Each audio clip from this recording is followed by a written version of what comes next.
Back in December, I decided that I wanted to get into learning a new hobby, and that hobby was going to be sewing. So I decided I needed to figure out what the initial setup would be. Like, what is the equipment that I needed? So I was going to go online, go on YouTube, and see what people recommended. But then I decided I want to meet a real sewist. I wanted to have an actual in person conversation. So I went to New England Fabrics in Keene, New Hampshire, and I met Sarah. And Sarah was, first of all, she was so excited that someone was learning how to sew, and that was really wonderful and inspiring. And she also helped me out. On today's episode of Eager to Know, we're going to be talking to the person who kind of inspired me to get into sewing, which is Sarah. So Sarah, thank you for sitting down with me. And actually, can you pull your microphone down a little bit? There we go. Sure. How are you doing today? Doing great. All right. Now, have you ever done like an on-camera interview? Is this your Abs- debut? This is my debut. It's a little overwhelming, I have to say, but I'll get there. I promise. All right. Well, you are in good hands. Well, I came in here to New England Fabrics in Keene, New Hampshire, because I was interested in finding out what I needed to get started in sewing. I didn't want like a big elaborate setup. I needed to find out like what are the three things I need to get going. And you were so great because you told me what I needed and what I didn't need. I loved having you come in. You too were very excited about this, and it was clear that this is something you wanted to do. And I love the idea of people starting to sew at any time in their life, and not that it has to always be when we're a child. But you had a clear mission, and you were very very basic, very raw. That's not sure what the word is I'm looking for, but I loved it. You were a bud ready to open, and so it was fun. I started on the right foot, having you help me out and hook me up. Sewing, how did you get into sewing? Oh goodness! All right, so like many, I learned from my mother. My mother was a sewist for her entire life, my entire life with her. My favorite stories would be we would used to go to visit her mother, so my grandmother, who was very particular about everything, and there were rules to be followed. And my great aunt, her sister, also lived nearby. And so my mother would bring a sewing project, and she would have a dress that she was making for me. And we would always make sure that we hemmed the dress at Aunt Ruth's house because I could get it a little shorter. Then, if it was being hemmed at my grandmother's house, then it would have to be below my knee. So that's my introduction into sewing. It was something that you could create and make yours. It Right, didn't just come out of the box. right. Mom decided that I should see if I could actually sew. And so she put me down at the machine, and all she wanted me to do was sew a straight line. Yeah. Couldn't do it to save my life. Just went all cockamamie. So she took it out and said, maybe we'll start on something that isn't something we intend to And wear. what age would this be? I think I had to have been about 9, Okay. someplace around in there. So that was my introduction to sewing. I didn't pick it up again for quite some time. Yeah. Um, I grew up in the era where we did home ec in school, Yeah. so I had sewing in high school, in the home ec, and I started out as a garment sewer, and I would make just little things that I wanted to be able to wear. In what age was that? That would have been high school into maybe into early college. And was it the home ec that actually got you more reconnected with sewing? It did, Okay. because sometimes it takes a non-parent to Right. teach you things, Sure. right? Um, us kids, we know more than our parents do at that age, and Yeah, we of don't course. realize that's not true for quite some time in life. Right. So yes, I believe that the home ec teacher had a lot to do with it. And was your home ec, because I remember taking sewing in home ec as well. We had like four different things. One of them was cooking, one of them was sewing. I don't remember what the other two were. But I remember the sewing project was a bag. And I'm looking back on it and I'm thinking that was, if they had made me make a shirt or something that I could have worn to school, I think I would have been more activated around Yeah. sewing. Were you doing a garment in home ec in high school? We started out with a pin cushion because she refused to let us have our pin boxes because she didn't want pins all over the floor. But what impressed me the most about her and what she was able to do for this class, we had one student in the classroom who didn't have much opportunity in life and really needed to have a garment that was going to help him take the next step, go to college if that's where he chose. Meaning he needed something to He wear needed to like an something to interview? wear. So she helped him make a suit, That's which was incredible. incredible. For me, the things I don't really remember what I made. I don't know. It was not as elaborate as a suit. And she had to spend a lot of time with him for that, but she knew he needed it. And this was going to be a way to get something that would fit. That's unbelievable because a suit is obviously very, that's very complicated. It's very complicated. The Uh, pants, the jacket, absolutely. and wow. Do you remember when you first started sewing and creating garments? Do you remember what it was about it that made you? Because creating a garment requires a lot of time, and it's very quick to go to the mall and buy something. So there's a trade-off. Something you're getting something out of it. Do you remember what that was? For me, it was something that would fit. I was Interesting. always a big girl. Okay. Never as big as I was in my head because I look back at pictures now and go, when did I look like that? But in any event, for the most part, I didn't fit ready to wear. Interesting. And so I needed something that was going to fit. Okay. And were you satisfied with the fit of what you made? I was, absolutely. I was more satisfied when my mother made it for me than when I did because she was just that much better at that time. She had more patience. She would actually match things, match plaids, and make sure everything fit.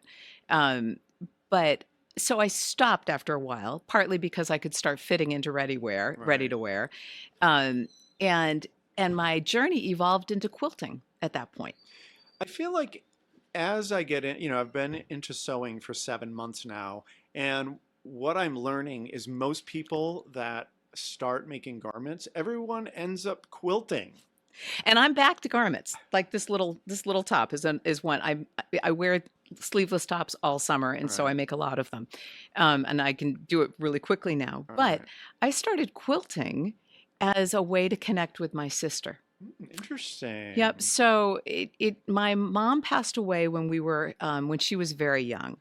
And it was a way to connect with my sister in a way that I hadn't growing up. She's middle child, I'm the youngest.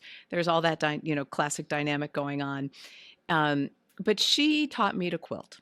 And now, quite honestly, I connect with her every week via video chat to sew. We talk more than we sew, but Mhm. sometimes we sew. Wait, Sometimes, are you sewing on video together? mhm, absolutely.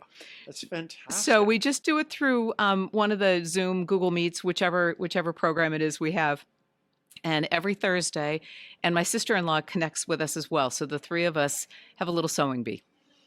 That's great. Yeah.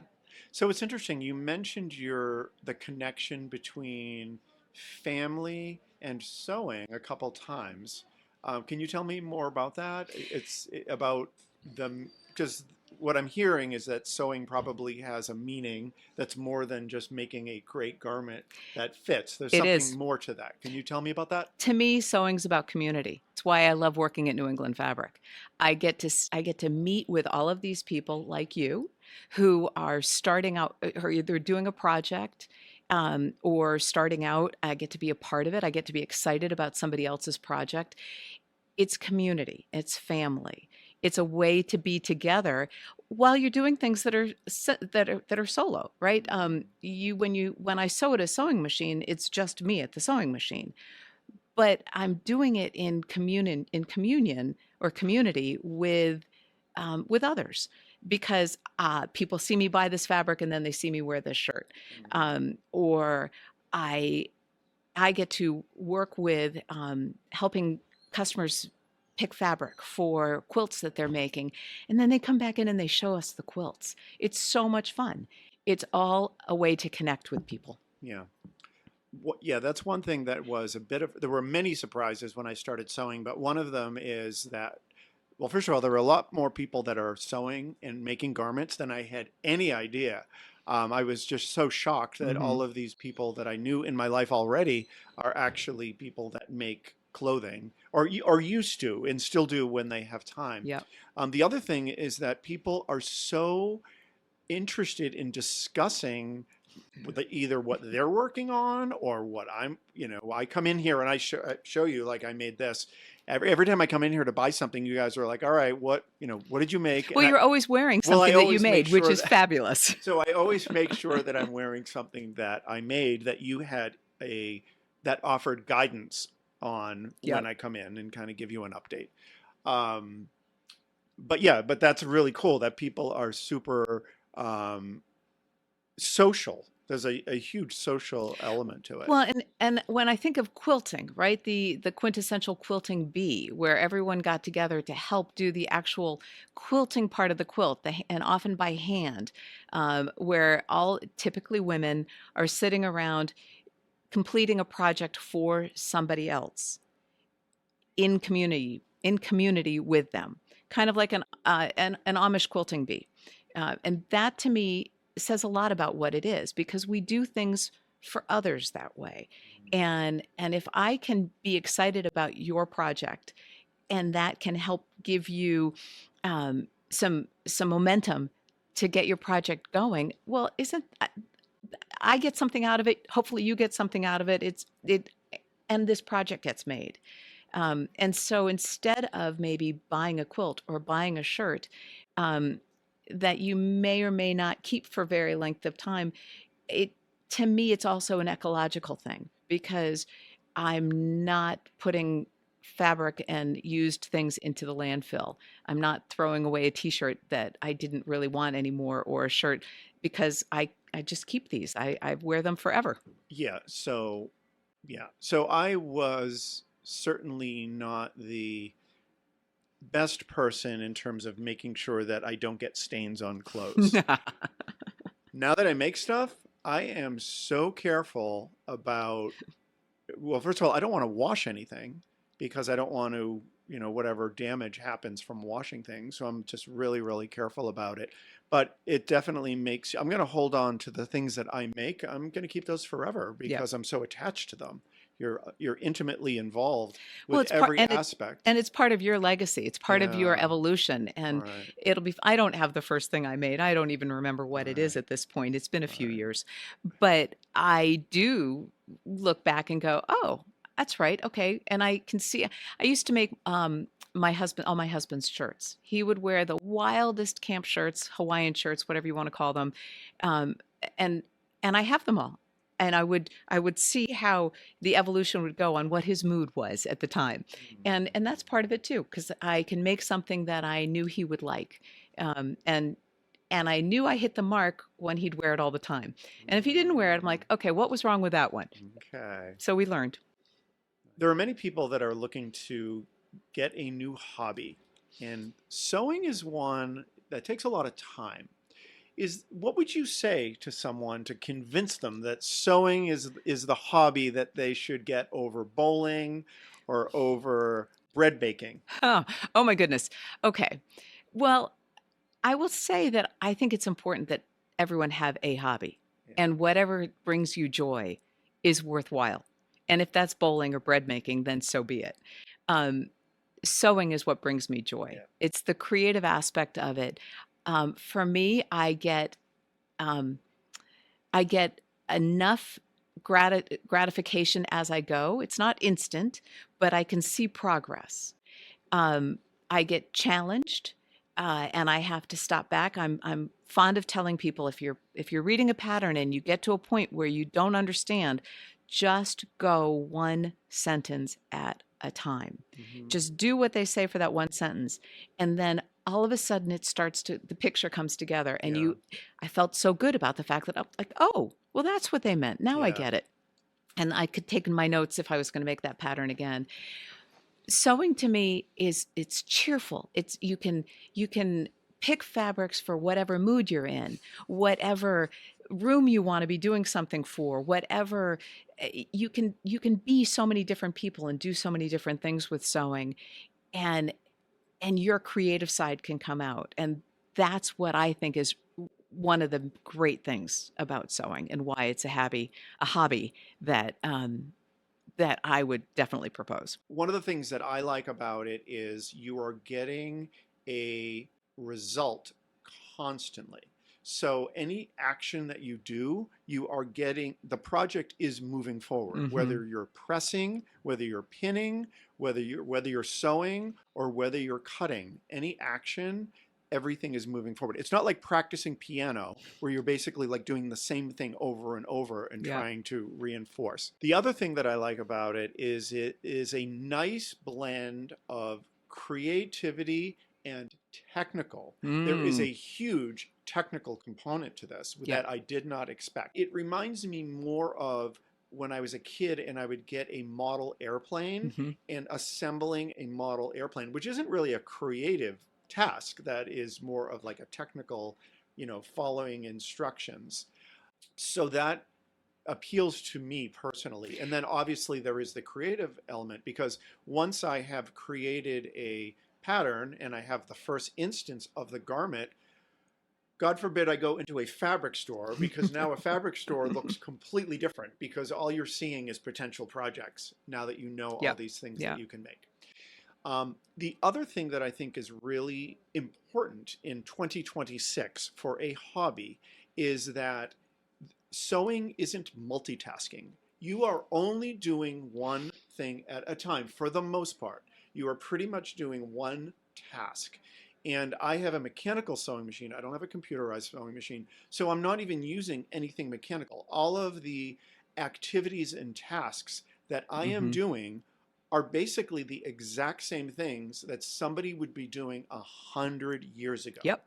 And I recently saw I was doing some research on Sears Roebuck, Hmm. and Sears Roebuck used to make their own clothing, and there was an image of the clothing factory of Sears Roebuck from like 1917, and their workroom, it was for men's clothing, look like mine. Like all the pieces Yep. of the garments are identical to what I'm doing. And there's something very satisfying about that when I'm in my sewing room that it's very timeless and it's very soothing and it's just enough of needing your brain but it's not exhausting. Like piano or painting is just exhausting mentally. You just have to be focusing 100%. There's something about sewing where sometimes it's 100%, sometimes it goes down to 20%, Hmm. and you can kind of be thinking about things in your life. And I love that vacillation, Yeah. and it's not intense the whole time, but there are moments when you're doing that welt pocket or something really Right. advanced Where you where have to pay a you lot have to pay closer attention. attention. But sometimes you're just doing a leg seam and it's like, ah, this just feels great. Right. I completely agree. For instance, I'm working on a project right now where I'm creating 7 men's shirts for 7 friends of mine.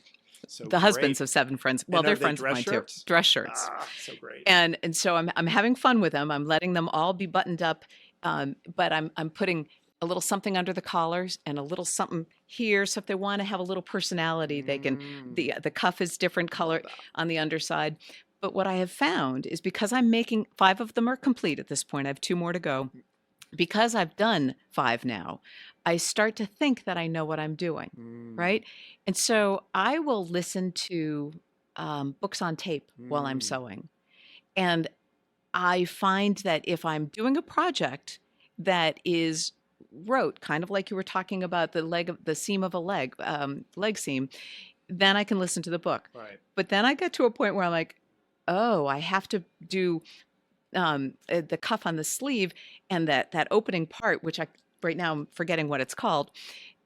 And I had to turn the book off Yeah. because I wasn't going to be able to remember what was going on in the book One- and be able to do what I was 100%. doing. So I find that depending on my project, I'm Yeah. either listening to a book, mostly I'm listening to music that I know. So I don't have to pay attention to the music when I need to turn my brain on a little harder. Yeah. Um, but I agree in sewing, we are generally unplugged. We are not trying to get 15 things done at once.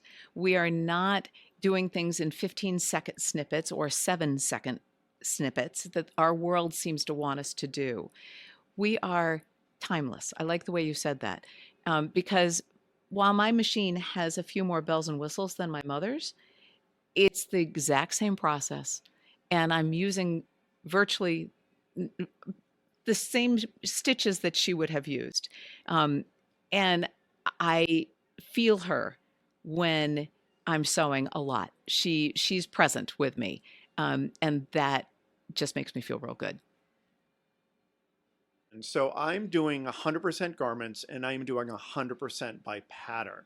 And when I tell people what I'm doing, I'm hearing a lot of people don't like paying attention to instructions. And I tell them, well, then do not do a pattern. Do not make garments from a pattern because that is a big part of it. You definitely have to pay attention to these instructions and their technical instructions. Like there isn't an adjective or an adverb in any of these instructions. It's almost like this special pattern shorthand that you have to That you have to learn. learn. So there definitely is this um, technical tasks, but also a technical understanding. How do you feel about that? So I love the fact that it's both creative and technical, Yeah. right? So for me, a project runway couldn't do it. I can't drape onto a dress form and all of a sudden magically have a pattern come out, a dress come out. I need the instructions. I like the fact that my rule following brain allows me to create something, and the creative side gets involved in the pattern I pick, the fabric that I pick. The choices here at New England Fabric are amazing with what I can. I'm in a candy store. I can be creative, but for my quilting, one of the reasons that I really enjoy the quilting, the top part, piecing the top, is because it also kind of is almost like architecture. Which I think that if I got the chance to do things all over again, I think that's probably where I'd end up professionally. Is being an Is being an architect? architect. Interesting. And you think that that is a discovery that you've made through sewing or A bit of garment it. making? A Or bit of it, yes, because I like the idea of creating and putting it together, and you need to follow. A house will fall down if it's not square. right. Um, it'll stay up for a little while, and then it won't. A quilt, if it's not square, will be okay. Mm. But if you get the creative side and the structure, and um, that's both sides of me. When I decided that I wanted to learn how to sew and I needed to get the basics to get me started, I knew I needed a sewing machine. I knew I needed a seam ripper, at least. Um, but in order to learn what the basics were, I decided I wanted to go somewhere. I was not going online. I wasn't going to go on YouTube, and I wasn't even going to go onto say Amazon or something like that. I wanted to go to an actual store and talk to someone. And I am so glad that I did that. And I would really encourage people, because people who are watching or listening to this aren't necessarily from New England, wherever you are, go to your local fabric store and talk to the people there if you are interested in getting into sewing. I really think that's the best way to go. I couldn't agree more. There are fewer and fewer sewing fabric stores now, unfortunately, in the world. But most of them that are left are indeed staffed by people like me, who love to sew. And so we are absolutely interested in helping you get started, because we would love to have another convert, and we will give you that. Eh, we'll give you the enthusiasm to keep going, and we'll give you the guidance. Yes, I did suggest that one of the tools you needed to buy in the beginning was a seam ripper. It will become your best friend. It happens. We that's that line of stitching that I did when I was 9 years old, that was not, it's not straight at all, needed a seam ripper to take it out so it could be put in again. That happens. But there's only a few basic tools that you absolutely need, Yeah, and then you start getting into the ones you choose and want. right. Well, thank you so much for hanging with me. This was your debut on camera. How was it? Was it? I think it was okay. Well, you tell me afterwards, I but it think was a lot of fun. I truly enjoyed talking with you. Um, I love it when you come into the store and show me what you've got going on, and I look forward to all the next projects that you do. All right, awesome. So, New England Fabrics in Keene, New Hampshire. If you are in the area and you are a sewist, this definitely has been a wonderful place for me to go. And if you are looking to get into sewing, which I Come think see it's, us. I think it's a hobby to consider, because it exceeded expectations for me. And this is a great place to come and talk to Sarah, and she will hook you up. I will.